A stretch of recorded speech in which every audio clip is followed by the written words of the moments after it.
Hello everyone. तो हम आज करेंगे गेट मैथमेटिक्स में पूछे गए लीनियर अलजेब्रा क्वेश्चन जो कि 2008 में आए हुए हैं। इसमें पहला क्वेश्चन है हमारा, consider subspace W is equals to close bracket aij equal to 0 if I is even of all 10 cross 10 matrices then the dimension of W is. मतलब कि हमारे पास W सेट के अंदर सारे 10 क्रॉस 10 मैट्रिसेस हैं, जिसमें जब भी मेरा ए आई जे में आई जो एंट्री है, आई जो दैट इज आई किसको बताता है, ये हो गया A11 A12 A13 ऐसे से जाएगा A21 A22, दैट इज जब भी ये वाला रो वाली आई इंडेक्स जो है, आई इंडेक्स वो जब भी इवन होगा वो क्या होगा, वो ज़ीरो बन जाएगा। इसका मतलब R2 row, R4 row, R6 similarly R8 and R10 ये सारे के सारे पूरे जीरो हो जाएंगे, क्योंकि इसके एंट्री कैसे आते हैं A21 A22 A23 similarly A41 A42 A43 ये सारे के सारे जीरो बन जाएंगे। ठीक है, यहाँ से हमें इतना समझने को मिल रहा है इस क्वेश्चन से। अब हमें निकालना क्या है, डायमेंशन निकालना है हमें किसका, W सब स्पेस का। W सब स्पेस में कैसे एलिमेंट है हमें दिख गए, मैट्रिक्स 10 क्रॉस टाइप के, ठीक है, जो कुछ प्रॉपर्टी सेटिस्फाई कर रहे हैं, जिसमें जो आई इंडेक्स है वो इवन होने पे वो जीरो बना दे रहा है। अब हम एक रिजल्ट की बात करते हैं, रिजल्ट की the dimension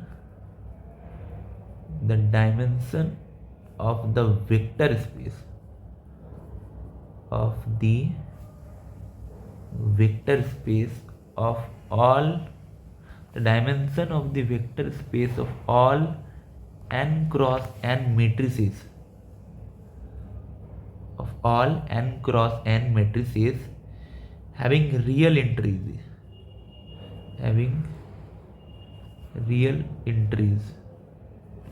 equals to n square. The dimension of the vector space of all n cross n matrices having real entries equals to n square. ये है हमारा रिजल्ट।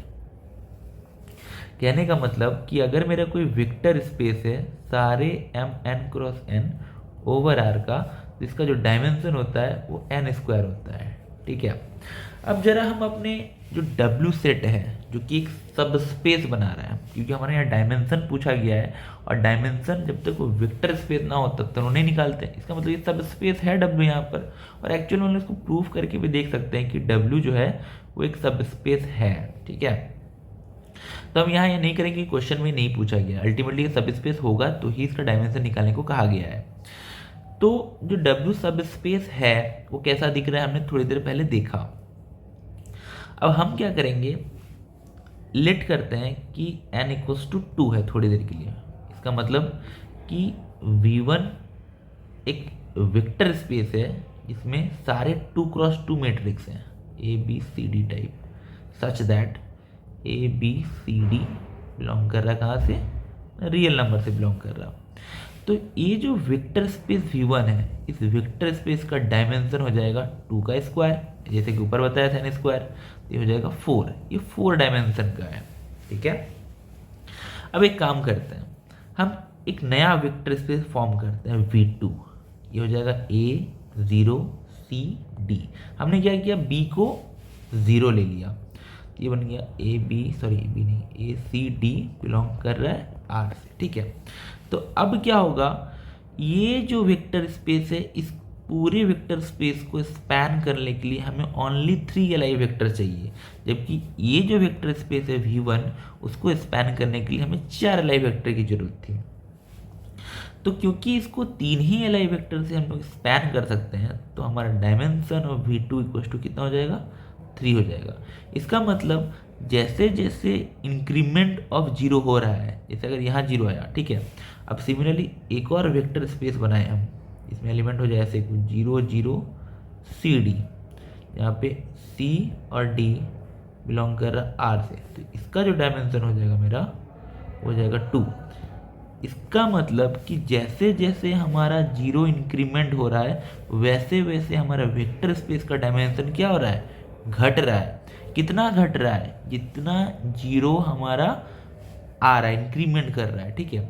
अब इस W सब स्पेस को देखें, वो सबसे पहले क्या होगा, एक वेक्टर स्पेस था वो भी, वो कुछ ऐसा था n क्रॉस n टाइप का। Let suppose n equal to अगर 10 है तो ये मतलब m 10 क्रॉस 10 का कुछ था वो। तो अगर वो 10 क्रॉस 10 का था तो वो 10 का स्क्वायर दैट इज 100 डायमेंशन का था वो पहले। फिर वो क्या हुआ कि जीरो इंक्रीमेंट हुआ, पहले जीरो कहाँ आया, R2 पूरे में आया, फिर R4, R6, R8 and R10, पूरे R10 रो में मतलब, ठीक है। R2 पूरे रो हुआ, R2 रो, फिर R4 रो, ठीक है। तो R2 रो में एलिमेंट कितने हैं, 10। अब हर एक रो में 10 10 10 10 10 एलिमेंट है। इसका मतलब 5 इंटू 10 इक्वल टू 50 जीरोज आ रहे हैं। 50 जीरोज को क्या किया, इंक्लूड किया गया।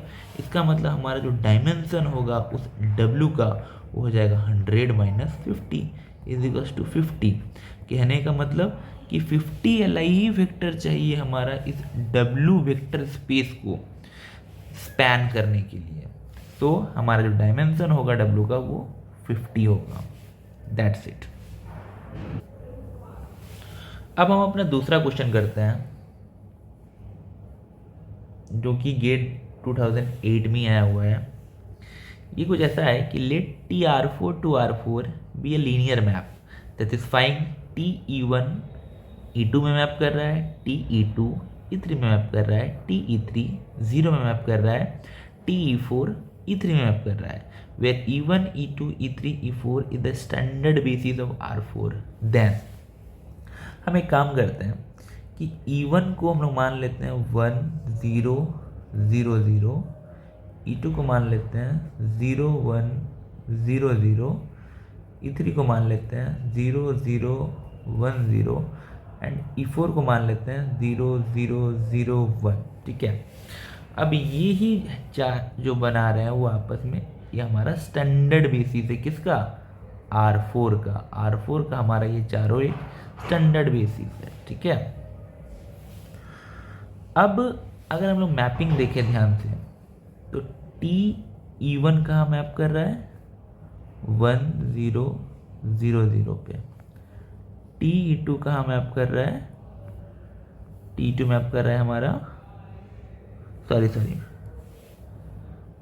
TE1 हमारा मैप कर रहा है E2 पे, ठीक है। E2 हमारा क्या है 0 1 0 0। TE2 क्या है हमारा E3 पे मैप कर रहा है।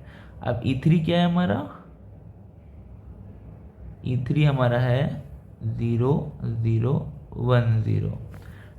TE3 कहाँ मैप कर रहा है 0 पे, दैट इज 0 0 0 0, ठीक है। एंड TE4 मैप कर रहा है E3 पे, तो E3 हमारा क्या है 0 0 1 0, सेम है E3 पे E2 पे E3 पे, ठीक है। अब अगर हम लोग मैट्रिक्स रिप्रेजेंटेशन बनाए T, तो ये कैसे बनेगा 0 1 0 0 0 0 1 0 0 0 0 0 0 0 1 0। ये मैट्रिक्स रिप्रेजेंटेशन हमारा आएगा T का, ठीक है। अब एक काम करते हैं, हम लोग देखते हैं क्या ऑप्शन इनमें से ट्रू है, ठीक है। सबसे पहले बोल रहा है rank of T equal to 3, तो रैंक तो हमारे पास दो ही पिवट है, 1 2, तो रैंक ऑफ T 3 हो नहीं सकता। अब रैंक ऑफ T अगर 3 नहीं है, ठीक है, रैंक कितना है हमारा, rank of T equals to 2, ठीक है। अब पूछ रहा है क्या T मेरा इन्वर्टिबल है, तो T इन्वर्टिबल तो तब होता है जब कोई आइगन वैल्यू 0 नहीं हो, लेकिन यहाँ पे तो है आइगन वैल्यू 0, ठीक है। तो ये इन्वर्टिबल भी नहीं होगा इसका मतलब। अब अगला हमें देखना है T आइडेम्पोटेंट है कि T नील पोटेंट है। तो हम एक काम करते हैं आइडेम्पोटेंट चेक करते हैं। तो आइडेम्पोटेंट तब होता है जब T स्क्वायर किसके इक्वल हो, T के इक्वल हो। तो हम देखते हैं 0 0 0 0 1 0 0 0 0 1 0 1 0 0 0 0। सिमिलरली 0 0 0 0 1 0 0 0 0 1 0 1 0 0 0 0, यहाँ से मल्टीप्लाई करेंगे तो हो जाएगा 0 0 0 0 0। अब यहाँ से हो जाएगा फिर से 0 0 0 0 0 0 0, ये हो जाएगा 1,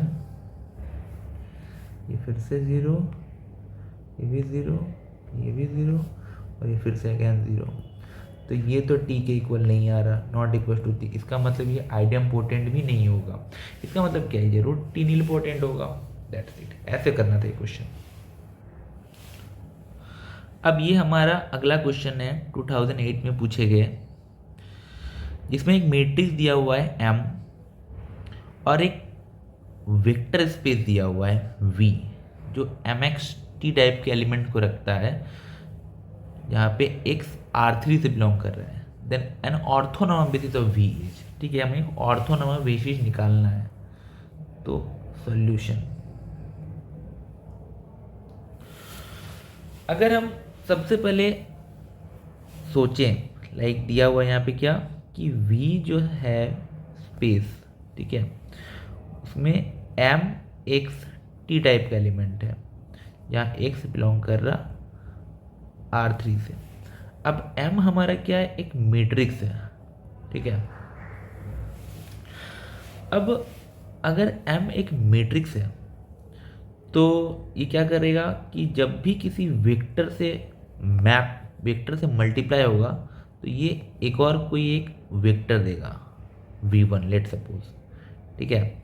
मतलब जब कभी भी v वेक्टर है, जब इसको हम लोग मल्टीप्लाई करेंगे मैट्रिक्स के साथ, ये एक और वेक्टर देगा v1, और ये वेक्टर v1 जो होगा वो एक्चुअली क्या होगा, कॉलम स्पेस होगा, column space of M, column space of M से बिलोंग करेगा, ठीक है। तो अगर हम लोग M को जरा ऑब्जर्व करें, M मैट्रिक्स को, M मैट्रिक्स हमारा क्या है, 1 1 2 0 1 1 0 1 1, ये मेरा मैट्रिक्स है। तो हमने कहा कि V जो हमारा स्पेस बना रहा है, जिसका हमें एक ऑर्थोनॉर्मल बेसिस चाहिए, ठीक है। ऑर्थोनॉर्मल बेसिस का मतलब, अब ऑर्थोनॉर्मल बेसिस का मतलब पहले हम जान लेते हैं, डेफिनेशन। ऑर्थोनॉर्मल बेसिस, फिर आगे हम चर्चा करते हैं इस क्वेश्चन को लेकर। ऑर्थोनॉर्मल बेसिस होता क्या है, मान लेते हैं कोई वेक्टर स्पेस है V, जिस वेक्टर स्पेस को स्पैन कर रहे हैं 3 वेक्टर्स मिलकर, V1 V2 V3, ये तीनों वेक्टर मिलके इस वेक्टर स्पेस को स्पैन कर रहे हैं। और इस वेक्टर स्पेस का जो डायमेंशन है वो कितना है, 3 है। इसका मतलब कि ये जो है V1 V2 V3 ये एक बेसिस है, ठीक है। मतलब ये क्या है, V1 V2 V3 एक बेसिस है इस वेक्टर स्पेस V का, इसका डायमेंशन हमारा कितना है, 3 है। अब हमें जानना है कि क्या ये हमारा एक ऑर्थोनॉर्मल बेसिस है या नहीं है। तो ऑर्थोनॉर्मल बेसिस तब होगा जब Vi, Vj का इनर प्रोडक्ट जो होगा वो क्या होगा, 0 1, 0 तब जब i not equal to j हो, 1 तब जब i इक्वल टू j हो, ठीक है। ये होता है हमारा डेफिनेशन ऑर्थोनॉर्मल बेसिस का, ठीक है। अब हम आगे चलते हैं और देखते हैं, लाइक हमने ऑर्थोनॉर्मल बेसिस समझा कि ऑर्थोनॉर्मल बेसिस का डेफिनेशन क्या है। अब एक थ्योरम पढ़ते हैं, ग्राम-श्मिट थ्योरम, ग्राम-श्मिट थ्योरम। इसका स्टेटमेंट बस समझने की कोशिश करते हैं हम, ठीक है।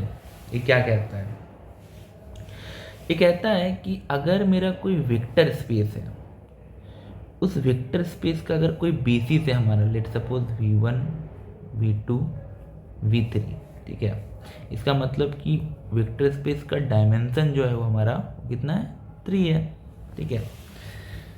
आई रिपीट, कि अगर मेरा कोई वेक्टर स्पेस है V जिसका बेसिस है हमारा V1 V2 V3 एलिमेंट्स, ठीक है, इसका मतलब कि ये जो वेक्टर स्पेस का डायमेंशन है वो 3 है। तो ग्राम स्कीमेटिक थ्योरम कहता है कि हमको हमेशा एक ऑर्थोनॉर्मल बेसिस मिल जाएगा, ऑर्थोनॉर्मल बेसिस मिल जाएगा जो सेम वेक्टर स्पेस को स्पैन करेगा। मतलब ग्राम स्कीमेटिक थ्योरम करता क्या है, बेसिस वेक्टर को, बेसिस जो वेक्टर होता है किसी भी वेक्टर स्पेस का, उसको ऑर्थोनॉर्मल बेसिस बनाने में मदद करता है। ऑर्थोनॉर्मल बेसिस बनाने में क्या करता है, मदद करता है, ठीक है। अब ये बनाता कैसे है, तो मान लेते हैं हमारा V1 V2 V3 मेरा कोई 3 वेक्टर है जो कि मेरा बेसिस वेक्टर है किसी वेक्टर स्पेस V का। अब हमें जानना है कि इसी वेक्टर स्पेस V का ऑर्थोनॉर्मल बेसिस क्या होगा। तो पहला होगा E1 इक्वल्स टू V1, दूसरा हो जाएगा E2 इक्वल्स टू हो जाएगा V2 माइनस V2 E1 का इनर प्रोडक्ट एंड E1 का नॉर्म का square into E1 and E3 equals to V3 minus V2 V3 E3 equal to V3 minus V3 E1 का norm का square into E1 minus V3 E2 का inner product E2 का square into, ठीक है, that's it. तो हमारा E1 E2 E3 जो होगा, E1 E2 E3 जो होगा वो क्या करेगा, हमारा ऑर्थोनॉर्मल बेसिस फॉर्म करेगा सेम वेक्टर स्पेस V के लिए। जब हम क्या करेंगे, E1 को उसके लेंथ से डिवाइड कर देंगे, that is E1 bye E1 का नॉर्म, E2 बाय E2 का norm and E3 bye E3 का नॉर्म। ये हमारा एक ऑर्थोनॉर्मल बेसिस प्रोवाइड करेगा किसके लिए ना, सेम वेक्टर स्पेस V के लिए जब हमारा बेसिस क्या हो, V1 V2 V3, ठीक है। ऐसे हम लोग ऑर्थोनॉर्मल बेसिस में कन्वर्ट करते हैं किसी भी वेक्टर स्पेस V के लिए जब उसका हमारा बेसिस वेक्टर दिया हो, ठीक है। तो क्वेश्चन हमारा इसी दो पर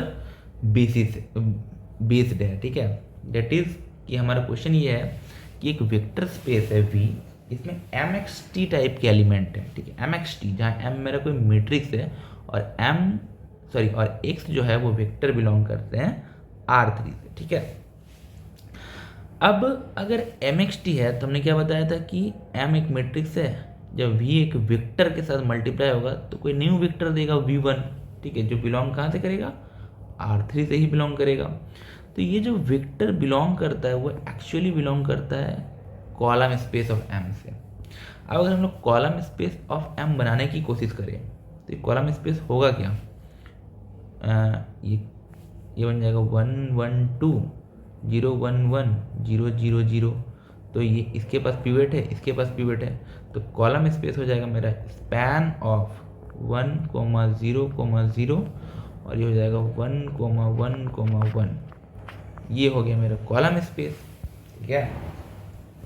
कहने का मतलब कि ये जो वेक्टर स्पेस बन रहा है V, ये एक्चुअली स्पैन ऑफ है मेरा कितना, 1 0 0 और 1 1 1 से। लेकिन ये तो मेरा बेसिस वेक्टर हुआ, मुझे चाहिए ऑर्थोनॉर्मल बेसिस। तो ऑर्थोनॉर्मल बेसिस निकालने के लिए हम लगाएंगे ग्राम स्कीमेटिक थ्योरम, ठीक है। तो हमारा E1, हमारा V1 कितना है 1 0 0 और V2 कितना है 1 1 1। तो E1 हो जाएगा हमारा V1, यहाँ से हम देख सकते हैं E1 equals to V1, that is E1 कितना हो जाएगा 1 0 0। अब हमें निकालना है क्या, E2, तो E2 इक्वल टू कितना हो जाएगा V2 minus V2 inner product E1 के नॉर्म का स्क्वायर E1, V2 कितना है 1 1 1 minus 1 1 1 E1, that is 1 0 0 inner product. अब इसके नॉर्म का स्क्वायर दैट इज कितना हो जाएगा 1 0 0 एंड 1 0 0 इंटू E1 है, ठीक है, दैट इज 1 0 0, ठीक है। अब यहाँ से हो जाएगा 1 1 1 माइनस ये हो जाएगा 1, ये भी हो जाएगा 1, हो जाएगा 1 0 0 इक्वल टू होगा 0 1 1। तो ये हो गया E2। अब हमें इसको ऑर्थोनॉर्मल बेसिस बनाना है। तो ऑर्थोनॉर्मल बेसिस क्या होगा, E1 बाई E1 का norm and E2 by E2 का नॉर्म। तो E1 का जो नॉर्म होगा वो क्या हो जाएगा, 1 ही आ जाएगा। तो ये सेम E1 इक्वल टू हो जाएगा 1 0 0 एंड E2 बाई E2 का जो नॉर्म होगा, E1 का नॉर्म, E2 बाई E2 का जो नॉर्म होगा वो हो जाएगा कितना, 0 1/√2 1/√2। क्यों ऐसा क्यों होगा, क्योंकि जब हम लोग E2 का नॉर्म फाइंड करेंगे तो एक्चुअली होता है रूट अंडर ऑफ E2 का इनर प्रोडक्ट। तो यहाँ से हो जाएगा मेरा E2 है कितना, मेरा 0 1 1 है, तो ये हो जाएगा इनर प्रोडक्ट ऑफ 0 1 1 0 1 1, ऐसा कुछ हो जाएगा। तो ये कितना बन जाएगा, 0 1 1 2, दैट इज ये हो जाएगा √2। तो सारा मल्टीप्लाई हो जाएगा, सॉरी डिवाइड हो जाएगा √2 से। तो ये वेक्टर और ये वेक्टर फॉर्म होगा जो कि हमारा ऑर्थोनॉर्मल बेसिस बनाएगा इस वेक्टर स्पेस V के लिए। हेंस हमारा आंसर होगा B, ठीक है। अब इसको हम लोग ऑप्शन से भी चेक कर सकते हैं। लाइक अगर हम लोग इसको और इसको देखें, ठीक है, हमारा क्या होना चाहिए, ऑर्थोनॉर्मल बेसिस होने के लिए कि VI VJ इक्वल टू 0 जब I not equal to J and VI VJ equal to 1 when I equal to J, ठीक है। इसका मतलब कि अगर V1 और V2 वेक्टर हम लोग चूज करें और उसका इनर प्रोडक्ट फाइंड करें तो हमेशा 0 आना चाहिए। अगर हम लोग इसको और इसको चूज करें तो 0 आ रहा है, लेकिन इसको और इसको चूज करें तो 0 तो नहीं आ रहा क्योंकि 2/√6 आ जाएगा, ठीक है, 0 नहीं आ रहा। इसका मतलब ये ऑर्थोनॉर्मल नहीं है। सिमिलरली हम इसको भी डिस्कार्ड कर सकते हैं। अब ये और ये डिस्कार्ड नहीं होगा, इसलिए हमें देखना पड़ेगा ऐसे निकाल करके क्या आ रहा है, ठीक है। तो ये था हमारा जनरल अप्रोच निकालने का। अब हम आगे देखते हैं अगला क्वेश्चन। अगला क्वेश्चन है हमारा गेट 2008 का कि for any n belongs to n let Pn denote the vector space of all polynomials with real coefficients and of degree at most n. Define Tpn to n plus 1 by Tpx equals to p dash x 0 to x pt dt in the dimension of the null space of T. हमें क्या निकालना है, null space of T, null space of T that is NT। तो null space of T में वो सारे px आएंगे कहाँ से, Pn से, such that T of Px क्या हो, 0 पे मैप कर जाए, यही ना आएगा नल स्पेस में। तो अगर हम लोग ज़रा सोचें इसको कि यहाँ से कि वो सारे आएंगे पॉलिनोमियल नल स्पेस में जो 0 मैप कर जाए। अब T ऑफ Px करता क्या है, T ऑफ Px का डेफिनेशन हमारा ये है, that is P dash x minus 0 से x pt dt equals to 0। अब यहाँ से हो जाएगा हमारा P dash x equals to 0 से x pt dt है, ठीक है। अब pt एक पॉलिनोमियल है तो हम यहाँ पे लेबनीज लगा सकते हैं। तो लेबनीज हम लोग कह सकते हैं ये हो जाएगा P double dash x equals to px। अब अगर हम इसको सॉल्व करेंगे, एक डिफरेंशियल इक्वेशन ही तो है ये, अब इसको हम लोग सॉल्व करेंगे तो यहाँ से हमारा सॉल्यूशन क्या बनेगा, सॉल्यूशन हमारा बनेगा Px equals to C1 cos x plus C2 sin x, ये हमारा सॉल्यूशन बनेगा, ठीक है। मतलब यही वो पॉलिनोमियल Px है जो हमारे नल स्पेस से बिलोंग कर रहा है। लेकिन नल स्पेस से तो वो सारे पॉलिनोमियल Px होता है, बिलोंग करता है जो कि Pn में हो, और Pn में तो सिर्फ पॉलिनोमियल होता है, लेकिन ये तो पॉलिनोमियल ही नहीं है हमारा। इसका मतलब जरूर हमारा C1 क्या हो, 0 होगा और C2 क्या होगा, 0 होगा, ठीक है। इसका मतलब Px ओनली पॉसिबिलिटी क्या है, 0। इसका मतलब नल स्पेस में हमारा क्या है, सिर्फ 0 वेक्टर है और कुछ भी नहीं है। इसका मतलब नलिटी हमारा कितना है, nullity equals to 0। That's it, ये हमारा आंसर होगा। फिर अब हम आगे अपना क्वेश्चन देखते हैं जो कि गेट 2008 में पूछा गया है। तो यहाँ पे एक एम मैट्रिक्स दिया हुआ है जो कि 1 0 0 0 cos theta minus sine theta 0 sine theta cos theta, ठीक है। और V एक स्पेस है जिसमें कि वो सारे वेक्टर हैं R3 के जो कि एम यू ट्रांसपोज बराबर यू ट्रांसपोज कर रहा है, मतलब वो सारे वेक्टर को ये रखता है जो कि ये प्रॉपर्टी होल्ड करता है मैट्रिक्स एम के साथ, ठीक है। अब जरा हम एक काम करते हैं, हम आइगन वैल्यू की डेफिनेशन पे जाते हैं।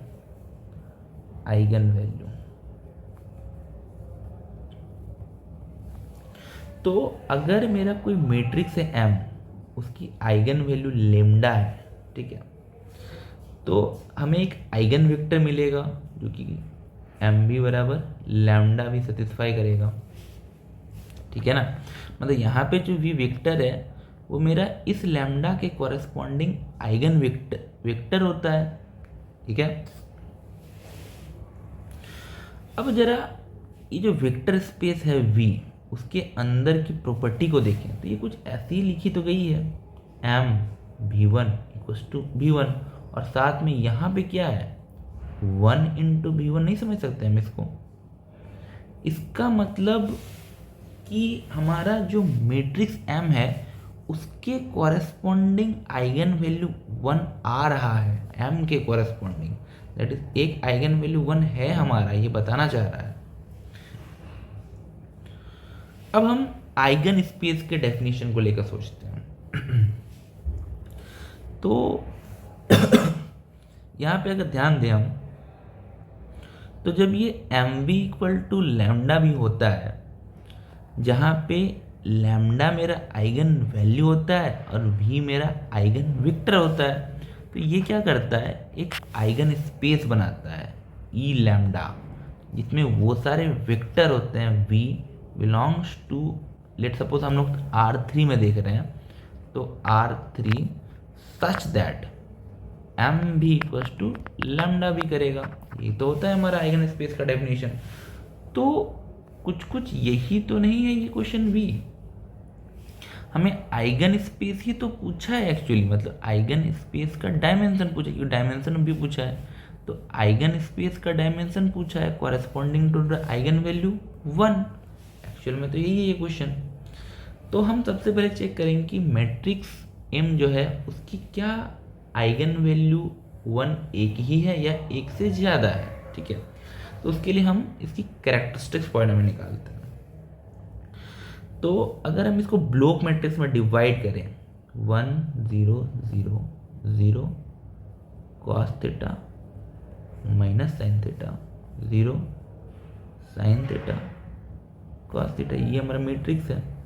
इसको हमने ऐसे डिवाइड कर दिया, ये बन गया 1 दैट इज A11 0 0 A22। अब ये एक ब्लॉक डायगोनल मैट्रिक्स में डिवाइड हो गया। अब ब्लॉक डायगोनल मैट्रिक्स की जो कैरेक्टरिस्टिक पॉलिनोमियल होती है वो A11 की कैरेक्टरिस्टिक पॉलिनोमियल इंटू A22 की कैरेक्टरिस्टिक पॉलिनोमियल होती है। तो A11 की कैरेक्टरिस्टिक पॉलिनोमियल क्या है, x माइनस 1। A22 की कैरेक्टरिस्टिक पॉलिनोमियल क्या है, x square minus trace it is minus 2 cos theta and determinant plus cos theta plus 1 equals to 0। ये हो जाएगी हमारी कैरेक्टरिस्टिक्स पॉलिनोमियल वेयर थीटा जो है वो कहाँ से कहाँ तक है, 0 लेस देन π/2। यही तो है हमारा, ठीक है ना। अब हम एक काम करते हैं, हम देखते हैं कि क्या ये जो क्वाड्रेटिक इक्वेशन है वो क्या 1 आइगन वैल्यू हमें दे सकती है। तो यहाँ से x square minus 2 cos theta plus 1 equals to 0, तो x equals to 2 cos theta plus minus root under b square it is 4 cos square theta minus 4 divide by 2 हो जाएगा ये cos theta plus minus i sine theta x.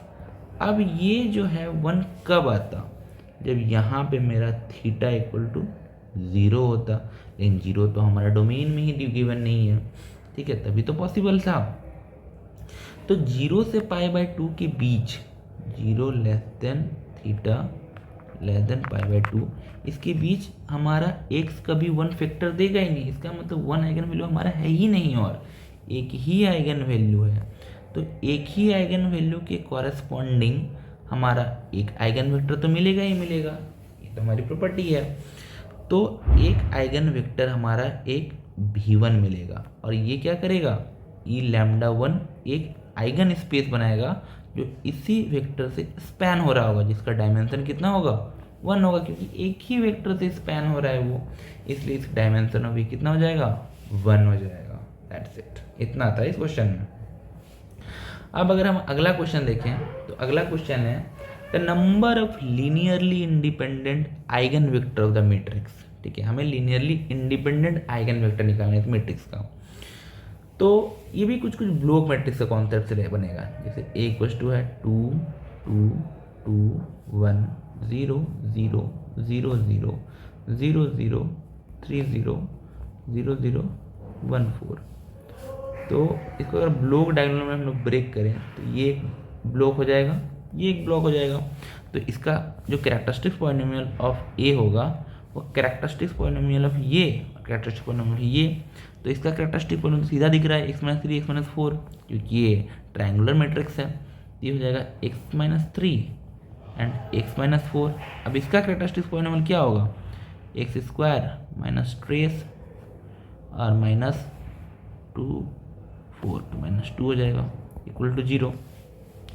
अब इसके factors निकालते हैं हम लोग, तो इसके फैक्टर हो जाएंगे x equal to 3 plus minus 9 minus 8/2, that is x बराबर इक्वल टू हो जाएगा 3 प्लस माइनस √17/2।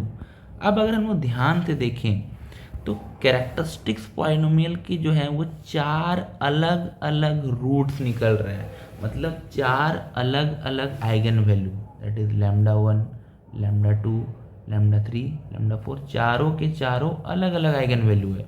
तो चारों अलग अलग आइगन वेक्टर को कॉरेस्पॉन्ड करेंगे v3 v4। ठीक है, 4 अलग अलग आइगन वेक्टर को कॉरेस्पॉन्ड करेंगे। ऐसा क्यों, क्योंकि अगर हमारा अलग अलग सारा मेरा है फैक्टर्स है, तो हर एक के कॉरेस्पॉन्डिंग हमारा जो आइगन वेक्टर है वो एक एक आएगा, दैट इज am क्या होगा, gm के इक्वल होगा। अगर अलजेब्रिक मल्टीसिटी ज्योमेट्रिक मल्टीसिटी के इक्वल है हर एक आइगन वैल्यू के कॉरेस्पॉन्डिंग किसी मैट्रिक्स के लिए, तो वो मैट्रिक्स हमारा m क्या हो जाएगा, m इज डायगोनलाइजेबल हो जाएगा, डायगोनलाइजेबल। ठीक है, और एक रिजल्ट होती है कि m is diagonalisable of n cross n matrix. अब मैट्रिक्स लिख ही देता हूँ मैं, result n cross n a matrix of order n cross n is diagonalizable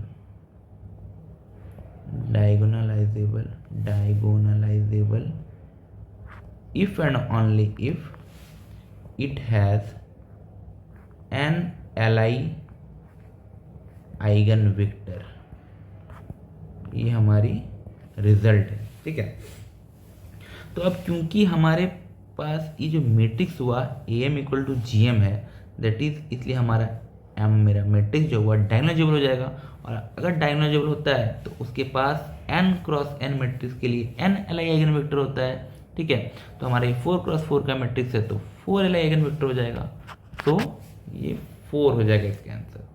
तो इतना ही था हमारे आज के सेशन में, जिसमें हमने 2008 के लीनियर अलजेब्रा के सारे क्वेश्चन को सॉल्व किया। Thank you.